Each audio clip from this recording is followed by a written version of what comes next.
Hello everyone, my name is Mehek. Welcome back. I hope you all are doing fine and safe, and I hope you guys are reading.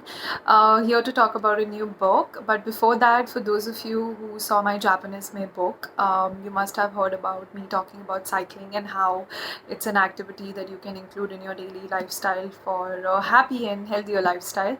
And it's been a week and a half that I picked up cycling, and clearly I can say that I'm not going back to any other cardio exercise anytime soon. It's such a mood uplifter and stress buster, exercise. And I think for those of you who are looking to add fun into your fitness, I think should give it a try. So yeah, moving on to the book. It's called Pachinko. It's by Minjin Lee. I saw this book on Instagram. A lot of people were talking about it, and I heard great reviews.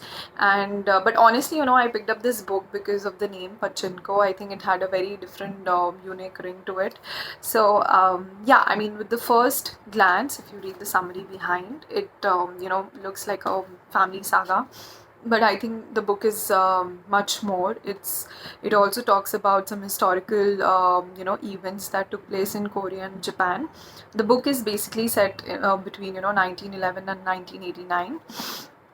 So the book is basically about Sunja, her family, her parents, her children, and her grandchildren. So it basically spans around four generations of a single family. Now Sunja is born to a crippled fisherman, and together, as a family, they run this lodge which is in Korea. And but when she's 13, she loses her father, and when she's 16, she falls in love with a Yakuza. A Yakuza is a Japanese word for a gangster. She falls in love with him and she gets pregnant, but when she informs him, she comes to know that he's already married before, and he has three daughters in Japan. And that's when she puts her foot down and she decides that she never wants to see him again.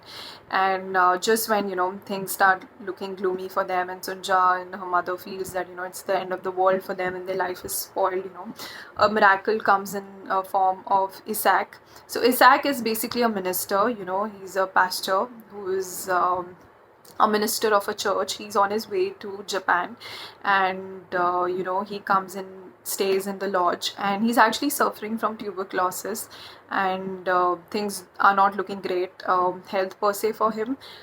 Since Sunja's father also died of TB, Sunja's mother, takes upon herself, to heal him and take care of him. And once he's all fine, he decides to pay back to the family, and he comes to know about Sunja's situation, that she's pregnant. That's when he decides to marry her and take her along, to Japan, to offer her a new life there. But when the couple, they reach Japan, things are not easy. The life there is very difficult. Everything is expensive. It's also the Great Depression period, and I mean, it's also the time when Japan has invaded Korea. So these Koreans who have come from Korea to Japan are treated like immigrants, and they're not treated properly. And further, a few years down the line, Isaac is arrested for protesting against the Japanese emperor. That's when things get more hard for Sunja. By this time she already has two kids, and she starts selling kimchi and candies and everything, just to support her family, and basically is the one who is financing the family and their needs, because Isaac, her husband, is in the jail. And Koreans who go to jail in these jails which are looked up by these Japanese officers, they're not really treated well. So Sunja knows that even if her husband comes back, either he's going to be on the verge of dying, or either he's not going to come back. So she literally takes upon herself to look after the family. And so yeah, during this time, they've mentioned about the Great Depression period, and America bombing Japan, and all the situations and hardships that Koreans went through, at the hand of these Japanese, and especially who were in Koreans living in Japan. Even if they were born in Japan, like Sunja's kids, they were born in Japan, but since they had a Korean blood, they had to face a lot of racism and difficulties and hardships. So this book also talks about that. Now, why Pachinko? You must be wondering the name. So Pachinko is actually, called a pinball parlor in Japan. It's a I was just reading, multi-million dollar company, that is, so it's actually believed to be run by the Yakuzas, which is again a gangster group. And who are basically Koreans staying in Japan.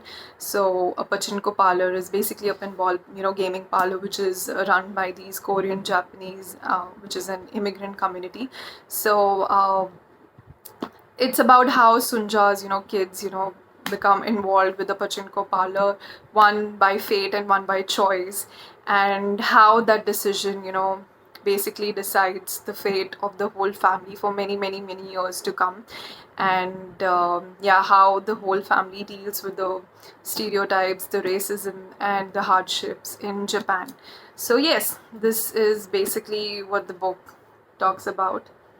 It's a book which is heavy, like a character driven. There are a lot of characters in this book because it spans across 4 generations. So it is Sunja's parents, Sunja, her children, her grandchildren, and the author, I think, personally has done a wonderful job in describing each of these characters.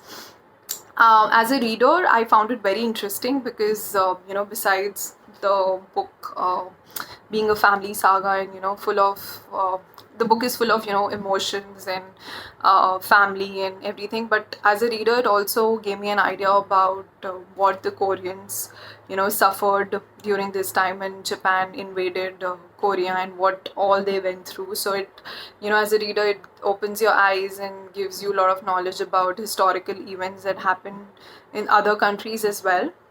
Like for example, in that time during the Great Depression period for Koreans, and eating white rice was considered as a luxury, which obviously I had no idea about. And yeah, so it gives you an idea about how they used to dress, how they used to live, and what they used to eat. And for me, the hero of the book is Sunja. I mean, since she was a teenager till the time she became a great grandmother, she was working every single day for her family without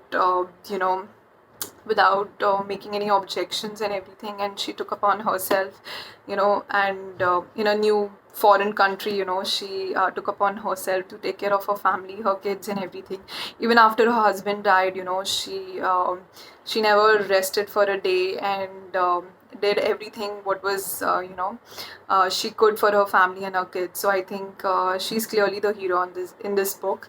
So yeah, if you're looking for a book, a historical fiction, though I wouldn't say it's all fiction because there's some true events also mentioned from the history here. So yeah, if you're looking for a historical fiction book, which talks about family emotions and what basically a parent, till what extent a parent would go for their child, this book is for you. I mean, it's a beautiful book. It's deeply engrossing, and yeah, I think you all should give it a try. And yeah, I picked it up from Amazon. It's easily available. I picked it a while back, so I don't remember the price. But yeah, give it a try and let me know if you like it. And keep reading. Take care. Bye bye.